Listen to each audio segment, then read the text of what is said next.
Tom Brokaw and NBC Nightly News, rated #1 in America. NBC News, now more than ever. Sunday.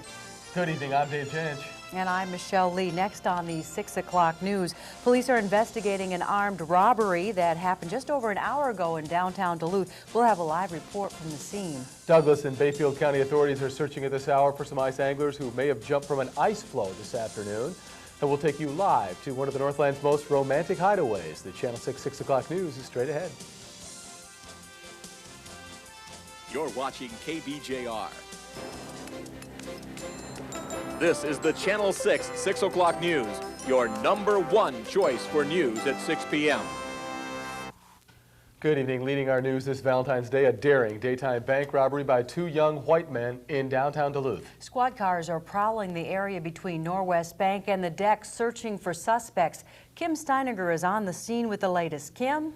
Dave, Michelle, the bank robbery happened just about 4:30, just over an hour ago at the bank right behind me. It's Norwest Bank, 230 West Superior Street. Now, police, you're correct. We're crawling all over the place looking for anyone. They have just released these pictures just moments ago of possible suspects from the surveillance video. They're looking for 2 white males. They're about 18 to 22 years old. They were wearing black baseball caps. One had a green jacket and one had a black jacket. One of the guys was blonde, bright blue eyes, clean shaven, about 5'8". The second man had dark hair, dark eyes, about 5'8" or slightly taller. So if you recognize these pictures, these men, you're urged to call the police department. When they came into the bank, they apparently handed a teller a note with saying that they wanted some money.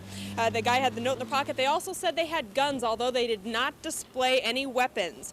Right now they are looking, police are looking in the deck area. They believe that the men went over in the skywalk system. They've recovered a baseball hat and a jacket at the deck. They're also handing out the pictures you have just seen of these suspects. They're handing them out at the deck.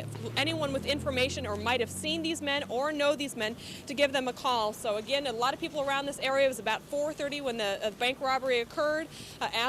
From what we understand, these are early reports that no one has been injured. The bank is now closed and they're looking for anyone with information. Dave and Michelle? Kim, we've heard reports that they're actually blocking doors at the deck at the Boat Sport and Travel Show. Is that still going on? Are they talking to people there? As far as we know, yes, they have closed off doors. They are questioning people in and out of the deck. They're looking for anyone with any information that can hopefully give them a tip and lead them to the suspects. All right, thank you, Kim Steiniger, live in downtown Duluth at the site of this bank robbery. And obviously, we'll keep track of this as the newscast goes on, and we'll be back to Kim if there are any developments during this half hour. Douglas and Bayfield County authorities are searching at this hour for some ice anglers who may have jumped from an ice floe this afternoon. A helicopter spotted the ice floe on Lake Superior just off Brule Point in Iron River. The floe was carrying 2 snowmobiles, an ice shanty, and a couple of boats. So far, nobody has been found. Meanwhile, the U.S. Coast Guard is warning of the dangers of ice fishing. Often anglers don't realize they could be set adrift until it's too late. Kim Steiniger reports.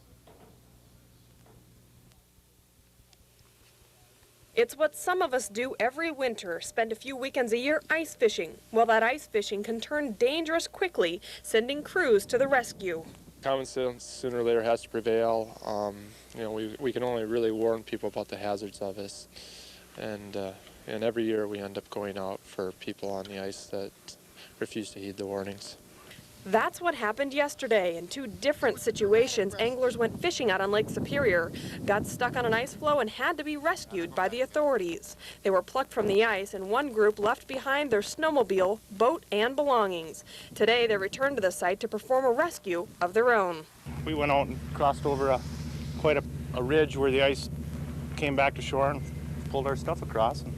And it was all there waiting for you? It was all there just like we left it. I thought I'd never see it again, but it came back.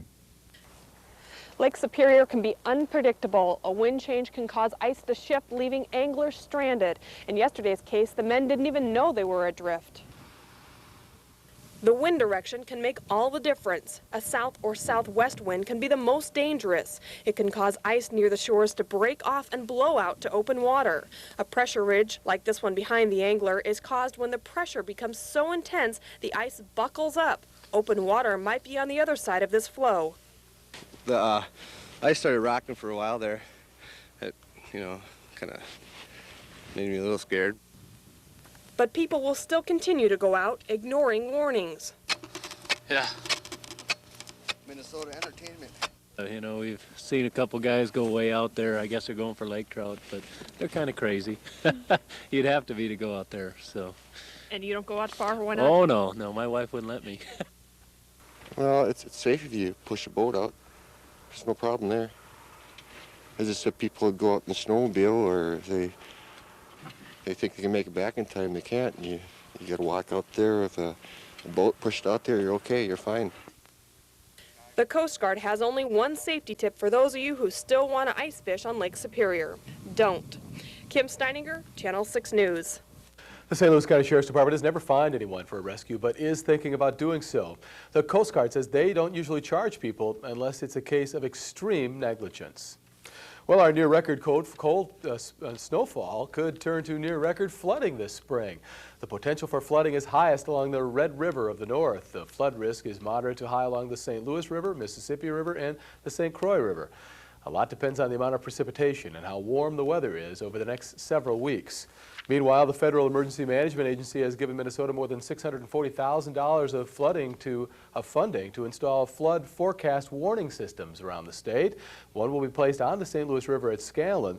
The systems are aimed at giving residents an early warning. In other news tonight, a new direct reduced iron ore plant near Nashwauk is closer to reality tonight. The United Power Association has agreed to supply power to Minnesota Iron and Steel's proposed plant for 10 years. Today, Iron Range lawmakers also announced an $8 million financial package to help fund this project. The plant could be operational by the year 2001. Well, yesterday we brought you some romantic and interesting ideas to help celebrate this sensual season. Well, today we're taking you to a cozy and intimate spot where a lot of lovers are going to be spending a private weekend. Our Angela Wang is live at one of the most popular places this time of year. Angela. Hi, Dave. Hi, Michelle. Happy Valentine's Day. We're here at the mansion. It's a beautiful bed and breakfast right on Lake Superior. We have with us Sue Munson. She's the owner and manager of the mansion. Sue, can you tell us a little bit about your bed and breakfast? Sure I can. We opened the bed and breakfast in 1983. We're coming up to our 15th year of running it. It's one of the Congdon mansions. We have 7 acres of grounds and 500 feet of beach out there. It's so difficult to see tonight. We've had over 30,000 guests stay with us over the years, and we enjoy it, and we especially enjoy the people. Great. All right. Thanks a lot, Sue. And if you guys follow me back here real quick, Dave and Michelle, we've got a couple up here who just drove up from the Twin Cities this afternoon. They want to spend their Valentine's Day here at the mansion, romantic weekend. We've got Kim and Jeffrey. And Kim, why did you choose the mansion? One of our companies is based out of Duluth, and in making the plans for Valentine's Day, he suggested that we come here. Great. He stayed here before. Great. And Kim, I understand that you have something a little special that you want to say to Jeffrey tonight? Yes, I have a Valentine's poem. All right. That I want to say to Jeff. Excuse me. Roses are red, violets are blue. For 5 months now, I've been dating you. You say that you love me, but yet last night you spent with your ex. I know that she's the mother of your child, but I'm the one who warms the nest. I brought you to Duluth to ask you to tie the knot. Now please say yes, or am I to be an old maid to sit and rot?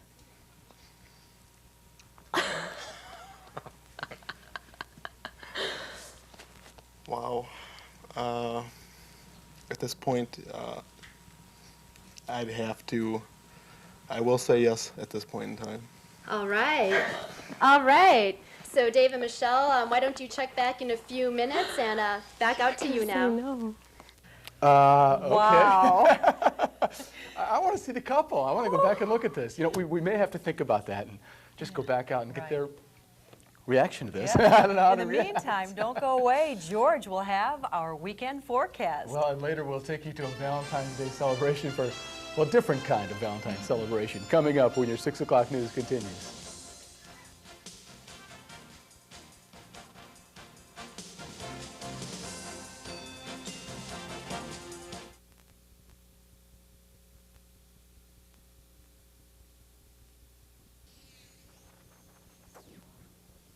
Getting cooler as the day progresses, but not necessarily a cold day around the Northland. In fact, it's Valentine's Day. It's the warmest one of all. High up to 21 degrees. That's where we should be. Low last night of 13, which is going to be, I think, surpassed before midnight. Our temperatures are continuing to make their way downward as some cold air drifts on down from Canada. Right now, 14, dew point is 3. Northwesterly wind of 14 miles an hour is brisk, but compared to some of the gusts that we had earlier today, it's eminently tolerable. Pressure 30.04, relative humidity is 55%. Right now across the region, teens, most of Minnesota, also the good portion of northwestern Wisconsin, then 20s for the rest of Wisconsin. Also across northern Iowa, there's some warmer air to the south in both directions, southeast and the southwest, or just a pocket of coldness. Some of these warmer temperatures will think about migrating into the region, but then they'll get slapped back down because we all know that it's February and it really doesn't get that warm around here. If you want the hot stuff, you'll have to go to Florida. Their temperatures have been in the 70s and the 80s all afternoon. Across the northern tier, that is the only place it's really experiencing winter in terms of cold. This storm system has provided some freezing rain, some sleet, and misery for the East Coast, but not a great deal of snow. They've had some in Maine, but if you want to hear about winter weather, you're really not going to find it on these maps. Eventually, this bundle of cloudiness that you see over here in the Pacific Northwest will form into a storm system that will run to our south tomorrow. It doesn't have a lot of strength, it doesn't have a lot of moisture, but it might be worth a dusting maybe tomorrow evening till about midnight. And that's going to be it. We'll have to wait until sometime in the middle part of next week before we have another chance at seeing storminess. So if you're tired of winter, this is the forecast for you. Tonight, a mini cold snap will be dipping on down. It doesn't have the oomph to really jump in here. That's what's going to allow this little clipper system to graze the region with snow, but that will get out of the picture on Sunday and will make room for the cold air from our friends up in Canada. So here's your forecast for the overnight hours. Clouds will be returning late. Clear early will allow the temperatures to decrease rather rapidly. Temperatures below zero almost everywhere except right around the lake. Then for tomorrow, rather cloudy during the day. I think some snow showers will be coming in later on. Temperatures hovering right around 10 degrees. Then we look on ahead. By Sunday, partly cloudy conditions, highs in the single digits. You will notice that as we go into next week, a better chance of some light snow and at least some moderation in the temperatures. A little bit cool on Sunday. Yes, a little nippy, but with the sunshine, it'll feel better. All right, thanks, George. Yes. Well, we promised we'd check back with the folks enjoying the romantic weekend at the mansion on Lake Superior. Angela Wang joins us again. What's going on? Hi, Dave. Hi, Michelle. Welcome back. Again, we're at the mansion where Kim has just popped the big question, and now her and Jeffrey are getting hit. And Jeffrey, what was going through your mind the time when she was asking you? There was a little pause there. Well, it is very flattering. I've never had a woman propose to me before, so that was caught me by surprise, and very unique situation, and I'm looking forward to it. All right, great. And Kim, were you nervous? Yes, yes, yes. What was Even though I going didn't through show your head? it, but I was nervous. I didn't know what he would say. I didn't know. The pause made me hesitant as well. All right. And so when do you guys think you're going to be setting the date for? That'll have to be discussed. Caught me by surprise, so I really didn't know what was going to happen. So what do you think, what's going to happen this weekend? We're going to have a very enjoyable weekend. All right. Oh, That's all we can great. do. Great. And Dave and Michelle, we thank Kim and Jeffrey for letting us share this moment with them. Happy Valentine's Day. Now back to you. Ooh, Those what a two are big moment. Very good sports. I can't imagine doing that with a TV camera in my face. Wow. Well, on to other things. Billed as the winter's biggest cabin fever escape, the Duluth Boat Sport and Travel Show is delivering up all kinds of fun as we speak right now. Exhibitors at the deck include representatives of resorts from Alaska to Alabama. Visitors can also enjoy the latest technology the boat sport and travel industries have to offer. There's entertainment, too, from a 20-foot python named Clyde to TV personality and outdoor writer Tony Dean. How did the Clyde get top billing? Well, anyway, the show will continue through Sunday at the deck. Too big to be bait. Yeah. Still to come, we'll visit Kids Corner 6 with reports from a winter picnic at the Lakewood School and celebration with grandparents at Marshall. And in sports, Warren Moon says he wants out of Minnesota. Tom Hansen with a story and a recap of today's state ski meets when we come back.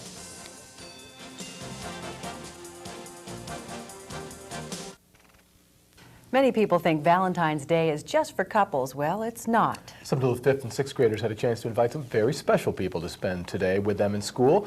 Grandparents and grandfriends from as far away as Massachusetts came to Marshall School to spend time and have some fun with their grandkids. And she's a very smart little gal, and she's teaching us an awful lot about life. Having a good time. Time is going quickly. Yep. Going a little bit faster today than normally does? Yeah. Yeah. And we've had lifesavers and heart candies all the way through. The dean of the Marshall Middle School says having grandparents in school is a great way to encourage a bond between generations. Nice. And with several weeks of winter still ahead, the blues may be setting in. But here's a way you can beat the winter. Have a picnic. Today, kids at the Lakewood Elementary School spent the day outside enjoying their winter picnic. It started at 9:30 in the morning and lasted until 3 in the afternoon. The students were out snowshoeing, snow sculpting, skating, sliding, and playing golf and broom ball. I like the broom ball best. How come? Because I'm a really big hockey fan, and so it's really the only time you can really play hockey in school, even though you're not using skates. Ooh, they're going to sleep good tonight. The kids enjoyed a picnic lunch outside, complete with hot dogs and chips. Well, on to sports, we have Warren Moon news. 40 years old, and he still says he can go through another NFL season. Of course, he was hurt and banged up a lot this past year. Didn't play a lot, gave Brad Johnson the opportunity, but Warren says it's time perhaps to move on. It appears the moon is setting in Minnesota. Quarterback Warren Moon says he wants out of the Vikings organization. However, Moon still has 2 years remaining on his contract with the Vikings, but could become a free agent if the team releases him. He injured his ankle during the first game of last season and did not play in the final 7 games. Brad Johnson replaced Moon at quarterback and has signed a long-term deal with the team as a starter. Moon's agent Lee Steinberg said today that the veteran quarterback will not accept an offer to return as a backup for Minnesota next season. 4 big points are on the line this weekend when the Bulldogs and Gophers meet at Mariucci Arena. The Bulldogs have had troubles there recently, losing 6 straight and overall 11 out of their last 12. Former Greyhound star Dave Spiar leads all the freshmen in scoring in the WCHA with 24 points in 25 league games, but the Bulldogs are going in with the hottest goaltender. Brant Nicklin is this week's WCHA Defensive Player of the Week based on his 2 wins, that is, against Denver last weekend. The biggest game in Duluth girls hockey history will be played tomorrow in Evelyn. Duluth will take on Hibbing in the Section 8 title game with the winner advancing to state. Both teams are ranked in the top 5. Duluth is 19-1-1. Hibbing is 19-4. One thing is for sure, northern Minnesota will be represented for the first time at state. The 2 teams split during the regular season. It's great that one of us is going to be able to go, but it's kind of unfortunate that the top contenders in the state don't get to go. But I guess, that's what we're competing for. So it's, in a way, it's unfortunate, but at least, one of the North teams is going down. Well, we've been together as a team the whole way, and we got to stay that way, and we'll do what we can. And Hibbing is no stranger to the section title game a year ago. They were also 1 game away from state, but finished as section runners-up to Blaine. Amber Fricklin is again the Blue Jackets' leading scorer, totaling over 100 points this year. Game time set for 7:30 tomorrow night at the Evelyn Hippodrome. Tickets will be sold starting at 6 tomorrow night. Of course, the winner goes to state. Speaking of state skiing championships were decided today at Giants Ridge and Welsh Village. In cross country, Proctor finished 3rd today. Hopkins was the boys' title winner. Stillwater took 2nd. Greg Jerk of Proctor finished 8th. For the girls, Stillwater was the state team champion. Roseville 2nd. Duluth East placed 3rd. Sarah Riley of Proctor was 5th. Annalisa Harrington of Duluth East won the 5K freestyle today. At the state alpine meet in the boys team race, St. Thomas Academy wins the title. Duluth East placed 7th. Kurt Beloy of Mesaba East was tied for 9th. And in the girls alpine race, Edina is the state team champion. Duluth East finished 4th. The top greyhound was Jody Baumgarth. She was 4th overall. Lynn Eldon placed 8th. A Superior basketball extravaganza will take place in Superior at the Senior High Gym tomorrow. The state-ranked Spartans will host Eau Claire Memorial. It's Fill the Gym afternoon. Tip-off set for 3 o'clock. And finally, David Michelle, who said sports can't be romantic. Many a guy has taken a date to a game and sometimes can even be a little romantic. And obviously you've got your offspring there as well, and I guess it depends who's playing. Just take a look at some of these couples enjoying themselves at games. Some guys have even been known to propose to their sweethearts. Now there's a brother-sister combination there. Mascots have also been known to dish out a kiss or two, and again, happy Valentine's Day to everyone out there. Hope you had a special day, and of course, for the couple we had on earlier tonight. Whew. Big Valentine's Day for them, wasn't it? It certainly is. All right, thanks, Tom. Yep. We're going to be right back. Don't go away.